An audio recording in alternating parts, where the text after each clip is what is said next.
Alors, c'est le dernier budget de cette administration. On peut peut-être le qualifier de budget de la dernière chance. Quand on compare, c'est vrai, non, mais vous avez eu 4 budgets quand même pour mettre de l'avant vos orientations. Alors, on va les regarder ensemble, OK? Les grandes lignes et les orientations qui ont été mises de l'avant énoncées par cette administration. Le PQMO.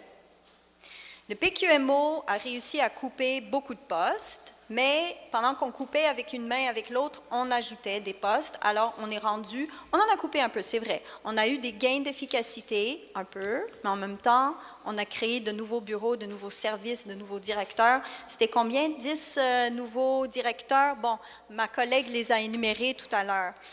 La performance organisationnelle, qui était censé nous amener davantage d'efficacité, davantage de contrôle des dépenses, mais on a eu un budget qui augmente d'année en année. Ce budget ne fait pas l'exception. C'est un budget qui est de 2,8 % de plus que le budget de l'an dernier.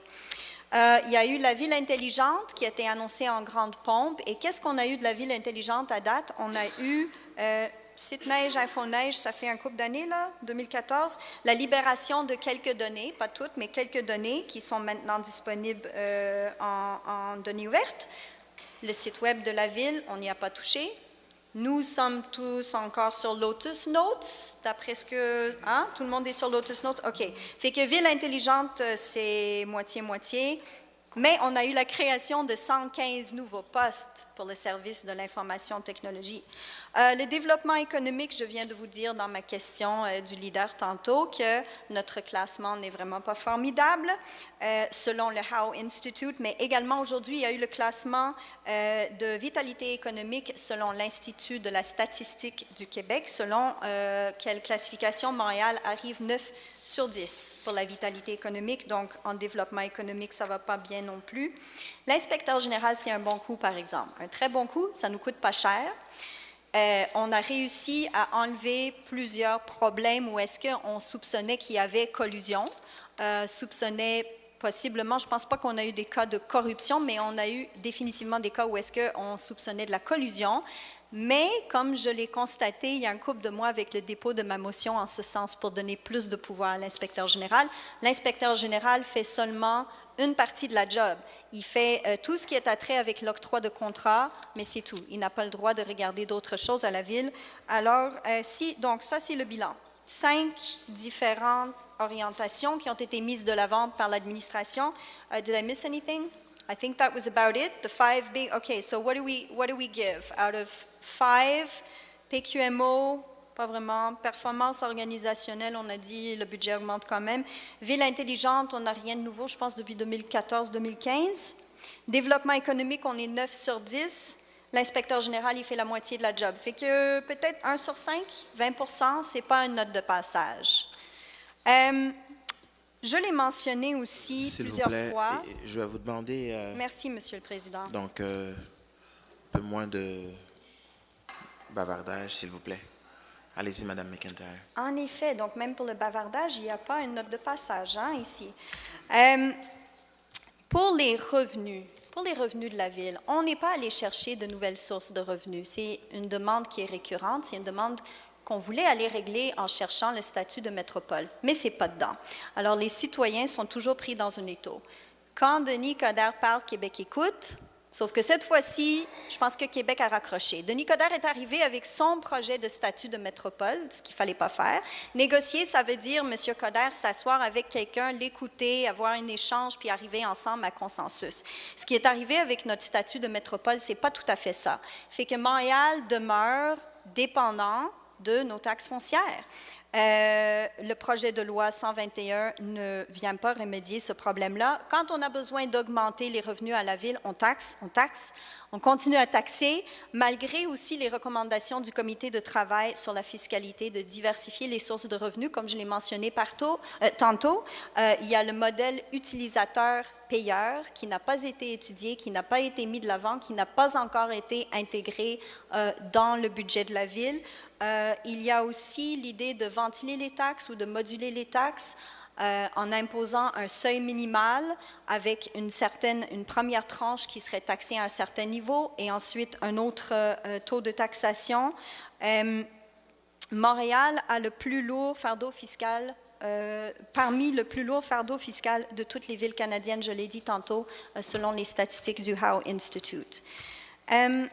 J'aimerais quand même, parce que là, c'est vrai que ça fait 4 budgets. Ça fait 4 budgets également que je siège à la Commission des finances. Et pour ce, j'aimerais remercier M. Coderre de m'avoir nommé à cette commission-là parce que j'ai franchement beaucoup appris.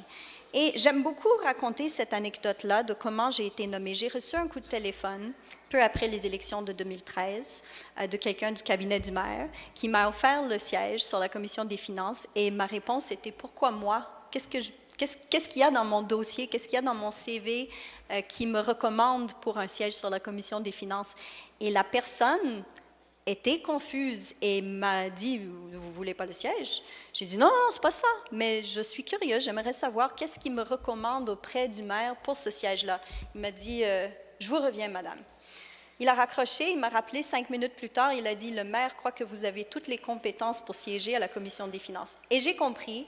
Ils n'ont pas regardé mon CV parce qu'il n'y a rien qui me recommande à la Commission des finances. Je n'ai pas de background en économie, je n'ai pas fait d'études en économie. Alors, je considère que les 4 dernières années étaient mon retour à l'école, Monsieur le Président, que j'ai toujours rêvé de faire mes études en économie, parce que je suis musicienne, Monsieur le Président, mais je m'intéresse énormément à l'économie, à la fiscalité, au fonctionnement de la ville, et ces 4 dernières années m'ont permis de beaucoup apprendre sur le fonctionnement. Ça a aussi mis en évidence qu'il y a certains problèmes avec le fonctionnement, la façon qu'on confectionne le budget, la façon que la commission fonctionne également, le fait qu'on met vraiment en contradiction la ville-centre et les arrondissements. On met en contradiction Montréal et les villes liées. On met en contradiction également l'administration et l'opposition. Et je ne crois pas, très sincèrement, que c'est un fonctionnement qui est sain pour la ville. Je pense qu'il faut qu'on apprenne à travailler avec nos partenaires.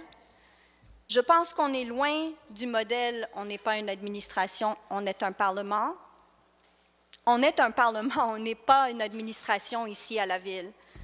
Puis, on est vraiment loin aussi de « on n'est pas une île, une ville ». On n'est pas une île, une ville. On est vraiment une ville avec 33 fiefs. Avec les 19 arrondissements, les 14 villes liées, on dirait qu'il y a vraiment un schisme qui est en train de se créer et je trouve ça très préoccupant.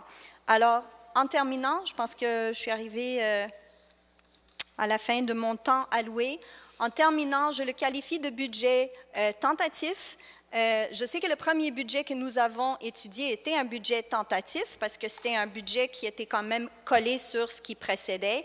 Mais maintenant que vous avez eu 4 ans, je considère franchement qu'on aurait pu voir beaucoup plus d'audace, beaucoup plus de changements dans l'approche, dans la confection du budget, dans la façon d'aller chercher les revenus, dans le contrôle des dépenses. Et c'est pour cette raison-là que Vrai Changement va voter contre. Merci, Monsieur le Président. Merci, Mme McIntyre.